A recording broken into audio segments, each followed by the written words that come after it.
پاکستان کی ٹیلی vision screens رکنے کا نام ہی نہیں لے رہی، ایک کے بعد ایک ایسی سیاسی ڈیولپمنٹ ہو رہی ہے جو پاکستان کو کیوس کی طرف ہی لے کے جا رہی ہے۔ لیکن کل جو ہوا وہ سنبھالا جا سکتا تھا، روکا جا سکتا تھا، کیونکہ اسپیکر تو اس کی ذمہ داری لینے کو تیار نہیں ہے۔ Thank you بطول۔ اسپیکر ذمہ داری تو دور کی بات ہے، وہ تو کنڈیم کر رہے ہیں and it is equivalent to an attack on the parliament. انہوں نے خود کہا ہے اور ریفرنس میں کہہ رہے تھے کہ 2014 میں بھی ایسا ہوا اور میں تب نہیں کر سکا جس طرح مجھے کرنا چاہیے تھا، تو لیٹ سی کہ کیا اب وہ کر پاتے ہیں، بیکاز تب کے مقابلے میں اب تو پولرائزیشن کہیں زیادہ ہے اور کانٹیکسٹ بھی چینج ہو چکے ہیں بالکل۔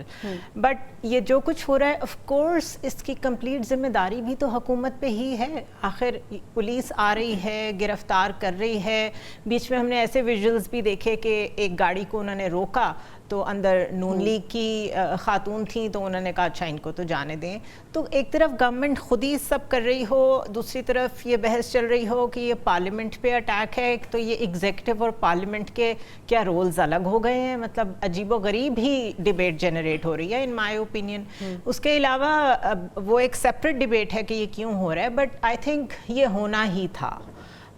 جس طرح کی تقاریر ہوئیں، میرا خیال ہے اگر کوئی یہ سمجھتا ہے کہ نواز شریف بھی تو ایسی تقریریں کرتے رہے ہیں، آصف علی زرداری نے بھی ایسا کہا ہے، تو ان کے ارینجمنٹس ڈفرینٹ تھے، ان کے کانٹیکسٹس ڈفرینٹ تھے، انہیں پتہ ہوتا تھا کب بولنا ہے، کتنا بولنا ہے۔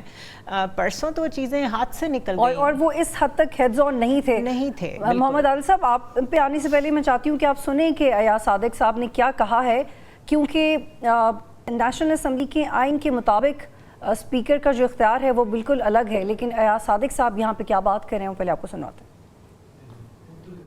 کو جس طرح جا رہا ہے یہ جو کچھ ہوا پارلیمنٹ میں، اس پہ تو ڈیفینیٹلی ایک سٹینڈ لینا پڑے گا۔ میں نے نہ صرف سارے گیٹس کی ویڈیوز مانگی ہیں، پریزیڈنٹ ہاؤس کے گیٹ کی، 5 نمبر کی، مین انٹرنس کی، مین گیٹ کی، فینس کی، کیبنٹ کے گیٹ کی، اس کی اندر کی جتنی ویڈیو فوٹیج ہے وہ مجھے چاہیے، تاکہ جس کے اوپر ہم نے ذمہ داری ڈالنی ہے ہم وہ ذمہ داری ڈالیں۔ جی محمد عادل صاحب، آپ کو لگتا ہے کہ جب یہ سی سی ٹی ویز دیکھیں گے جو کہ علی محمد خان نے پروبیبلی ان کو پرووائڈ کر دی ہیں، تو اس کے بعد اس معاملے کو سلجھانا بہت آسان ہو جائے گا کہ یہ ہوا کیوں ہے؟ دیکھیں، جو اسپیکر ہوتا ہے وہ کسٹوڈین ہوتا ہے اپنے ایوان کا، اپنے پارلیمنٹ کا، اور اسپیکر صاحب جس ٹائم یہ سارا کچھ ہو رہا تھا اس وقت اسلام آباد میں خواب خرگوش کے مزے لے رہے تھے، یعنی کہ جس ٹائم ان کو ایکشن لینا چاہیے تھا ان کی مرضی اور منشا کے خلاف کیسے جو ہے وہ پولیس یا سادے کپڑوں میں لوگ جو ہیں پارلیمنٹ کے اندر داخل ہو سکتے تھے۔ سب کچھ اس ٹائم پلانڈ ہوا، سب کچھ ان کے علم میں تھا، اور اس کے بعد جب یہ سارا کچھ ہوا آپ نے دیکھا کہ صبح قومی اسمبلی میں تقریریں ہوتی رہی، حکومتی وزراء جو ہے اس سارے عمل کی حمایت کرتے رہے۔ بعد میں اسپیکر صاحب نے جو ہے وہ گونگلو سے مٹی جھاڑی ہے اور انہوں نے کہا کہ جی میں ان کی پروڈکشن آرڈر جاری کرتا ہوں پی ٹی آئی کے ارکان کے، اور اس کی میں تحقیقات کرتا ہوں۔ آئی جی کے ساتھ انہوں نے کیا، تو رات کو کیوں نہیں کیا جس وقت یہ سارا کچھ ہو رہا تھا؟ رات صبح 4 بجے تک پارلیمنٹ کے اوپر پولیس جو ہے وہ سارا آپریشن کر رہی تھی، اس وقت اسپیکر کہاں پہ تھے؟ اسپیکر کیوں خاموش رہے؟ وہ ان کی منشا کے خلاف کیسے جو ہے وہ پولیس یا کوئی اور ادارہ جو ہے وہ اس پارلیمنٹ کے اندر داخل ہو گیا ہے؟ یہ سیاستدان اپنے ماضی سے کبھی سبق نہیں سیکھتے، یہ ہمیشہ جمہوریت اور پارلیمنٹ کی بالادستی کی بات تو کرتے ہیں، لیکن یہ ہمیشہ جب ان کے اوپر برا وقت آتا ہے یہ لیٹ جاتے ہیں۔ اب یہی کچھ ہوا ہے۔ 2014 میں حالات بالکل مختلف تھے، اس وقت حالات اور طرح کے ہیں۔ وہ جو اسٹیبلشمنٹ تھی وہ دھرنے والوں کے ساتھ تھی، اب اسٹیبلشمنٹ ان کے ساتھ ہے، لیکن انہوں نے جو ہے وہ پارلیمنٹ کو جو اس کا تقدس ہے اس کا برقرار رکھنا چاہیے۔ پھر یہ کہتے ہیں کہ دیگر ادارے جو ہے پارلیمنٹ کی بالادستی کو قبول نہیں کرتے۔ پارلیمنٹ کی بالادستی کو دیگر ادارے کیسے قبول کرے؟ جن لوگوں نے اپنی پارلیمنٹ کی عزت کروانی ہے وہ خود ہی نہیں کروا سکتے، تو کوئی اور ادارہ کیسے اس پارلیمنٹ کی جو ہے وہ عزت کروائے گا؟ اور ابھی تک اسپیکر نے کہا تھا کہ میں پروڈکشن آرڈر جاری کروں گا، ابھی تک کوئی پروڈکشن آرڈر کسی ارکان اسمبلی کے جو ہے نا وہ جاری نہیں ہوئے. جی بالکل محمد علی صاحب, لیکن بیرسٹر گوہر صاحب اور مروت صاحب بھی پروبیبلی ان کو رہا کر دیا گیا ہے. لیکن یہاں پہ یہ یاد دہانی کروانا بہت ضروری ہے کہ قومی اسمبلی کے رولز کے مطابق اگر کسی پارلیمنٹیرین کی گرفتاری کرنی ضروری بھی ہوتی ہے تو وہ اسپیکر کی اجازت کے بغیر ممکن نہیں ہے. آپ کر سکتے ہیں, آپ پارلیمنٹ کے احاطے میں جا کے گرفتاری کر سکتے ہیں, لیکن آپ کو اسپیکر کی اجازت لینی پڑے گی. اور یہ بھی بتانا اور مینشن کرنا یہاں پہ بہت ضروری ہے کہ جو اسپیکر کے اختیارات ہوتے ہیں وہ ایک سٹنگ میجسٹریٹ کی سطح کے ہوتے ہیں.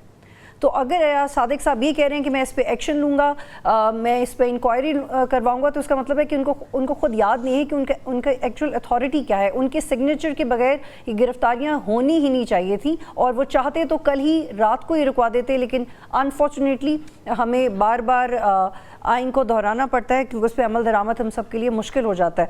زنیرہ, میں نے بھی آپ سے یہ شیئر کیا اور عادل صاحب بھی یہی کہہ رہے ہیں کہ اسپیکر کو اپنا رول پلے کرنا چاہیے تھا. اور جو صحافی باہر کھڑے تھے رپورٹ کر رہے تھے, ان کا کہنا ہے کہ وہ سینس کر گئے تھے کہ کچھ ایکٹیویٹی ہونے والی ہے. وہ خبریں پارلیمنٹ کے اندر بھی پہنچ رہی تھی اور علی محمد خان اور دیگر لوگ انفارم بھی کر رہے تھے. مجھے لگتا ہے کہ کنسیڈریبل ٹائم تھا اسپیکر کے پاس that he could have taken any action, any kind of action, لیکن انہوں نے نہیں کیا. ناٹ اونلی کنسیڈریبل ٹائم تھا, ان کی جاب یہی ہے. This is what he is suppose to do. اپنے ہاؤس کا انہیں پتہ ہونا چاہیے. اگر ہاؤس سراؤنڈ کیا گیا ہے, ادھر لائٹس آف کی گئی ہیں, لوگوں کو باہر روکا جا رہا ہے, نفری وہاں پہنچی ہے, تو اتنے سارے انڈیکیٹرز میں سے کسی ایک نے بھی انہیں الارم نہیں کیا. اور اس وقت وہ کہاں تھے, اس وقت وہ انگیج کیوں نہیں ہوئے ڈی سی کے ساتھ یا آئی جی پولیس کے ساتھ, اس وقت وہ خود کیوں نہیں پہنچے؟ That is my question. Because وہ he is the custodian of the house. یہ کوئی چھوٹی چیز نہیں ہے. آپ دنیا جہان کی پارلیمنٹ اٹھا کے دیکھ لیں, کوئی ہل نہیں سکتا, کوئی ایکسٹرا بول نہیں سکتا. اس طریقے کا ایک کنٹرول ہوتا ہے اسپیکر کا. بہرحال ہیونگ سیڈ دیٹ, انہیں کی گورنمنٹ ہے, آف کورس انہیں پتہ ہوگا کہ یہ سب ہو رہا ہے. تو صرف لپ سروس دینی تھی آج پارلیمنٹ میں, کیونکہ اپنا ایک جمہوریت کا پوسچر بھی دکھانا ہوتا ہے. تو یہ جو ڈپلیسٹی ہے وہ حکومت کی بھی کھل کے سامنے آئی ہے کہ شاید انتظار میں بیٹھے تھے کہ ٹھیک ہے جو کچھ پی ٹی آئی نے کر کے دکھانا تھا وہ کر کے دکھا دیا ہے, now it's our turn to further crack them down.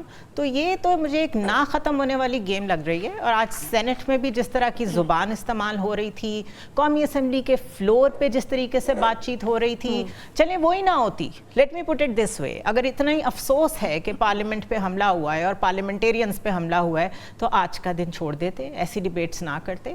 سو یہ سائیکلک ٹینڈنسیز ہیں اور بڑا کلیئر ڈیوائڈ ہے کہ گورنمنٹ کیا چاہ رہی ہے, اور پی ٹی آئی جو ہے وہ ان کے ہر ٹریپ میں بالکل آئیڈیلی جا رہی ہے. لیکن محمد عال صاحب, گورنمنٹ کس بات کا کریڈٹ لے رہی ہے؟ خواجہ آصف صاحب سے جب کسی نے سوال کیا کہ یہ کیوں ہو رہا ہے, تو انہوں نے کہا جیسے صحافیوں نے کل احتجاج کیا تھا اور ہم نے بھی کیا پروگرام میں, تو انہوں نے کہا ریاست بھی احتجاج کر رہی ہے اور وہ جسٹیفائی کر رہے ہیں. And there is a thin line that we have to be very careful of. وہ ایڈریس نہیں کر پا رہی گورنمنٹ.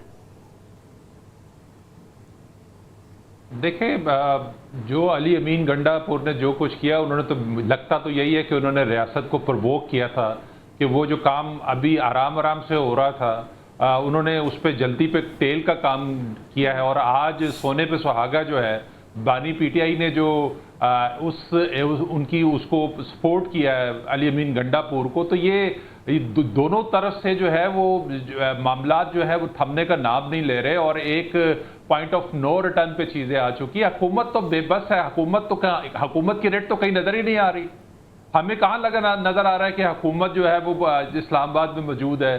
وہی کچھ ہو رہا ہے جو ریاست کے ادارے چاہتے ہیں, جس طرح چاہتے ہیں, جس کے خلاف چاہتے ہیں, وہ اس طرح سے ایکشن ہو رہا ہے. حکومت صرف ایک ربڑ اسٹیمپ ہے, صرف ایک فیس ہے. پہلے کہا جاتا تھا کہ ایک کنٹرول جمہوریت ہے, لگتا نہیں ہے, جو آج کل کا حالات سے لگتا نہیں ہے کہ کنٹرول جمہوریت بھی رہ گئی ہے. یہ ایک لگتا ہے کہ جیسے ملک کے اندر جمہوریت نام کی 2022 تک تو نون لیگ کی اپنی یہی حالت تھی, وہ زیر اعتاب تھے, باہر اپنے لوگوں کو تک نہیں نکال سکتے تھے. تو اب نون لیگ تو خود یہ بہت بھگت چکی ہے, وہ کیوں اس کا حصہ بن رہی ہے؟ تو نون لیگ کو سبق سیکھنا چاہیے نا ماضی سے. کوئی نون لیگ کے ساتھ پہلی دفعہ تو نہیں ہو رہا, مشرف دور میں بھی یہی کچھ ہوا, اس کے بعد باجوہ صاحب کے دور میں بھی یہی کچھ ہوا. تو نون لیگ تو مسلسل اس ساری صورتحال کا سامنا رہی ہے. اصل مسئلہ یہ ہے کہ سیاستدان کو جب موقع ملتا ہے دوسرے سیاستدان کو نیچا دکھانے کا، دوسرے سیاستدان کے خلاف پولیٹیکل اس کو وکٹمائز کرنے کا، تو وہ پوری کے پورا جو ہے وہ اس کا فائدہ اٹھاتے ہیں. یہی کچھ تحریک انصاف نے کیا، یہی کچھ مسلم لیگ نون نے پہلے بھی کیا، یہی کچھ اب بھی کیا. یہی کچھ 90s کی جو سیاست تھی وہ یہی سیاست تھی کہ یہ آپس میں ایک دوسرے کو جو ہے ڈچ کرتے رہتے، تو جس کا ہمیشہ فائدہ جو ہے وہ دوسرے اداروں نے اٹھایا ہے، اور اس کا نقصان پارلیمنٹ کو ہوا، اس کا نقصان جمہوریت کو ہوا، اور ابھی بھی یہی کچھ ہو رہا ہے. اگر آج نون لیگ اس سارے پارٹ کا حصہ ہے تو کل کو نون لیگ کے ساتھ وقت بدلے گا، کل کو نون لیگ کے ساتھ یہی کچھ ہوگا. ہم اس کو جسٹیفائی نہیں کر سکتے کسی طریقے سے، لیکن آج ہم نے دیکھا کہ حکومتی وزراء جو ہے اور نہ یہ کہہ سکتے ہیں کہ چونکہ آپ نے ہمارے ساتھ یہ کیا تھا تو ہم آپ کے ساتھ یہ کریں.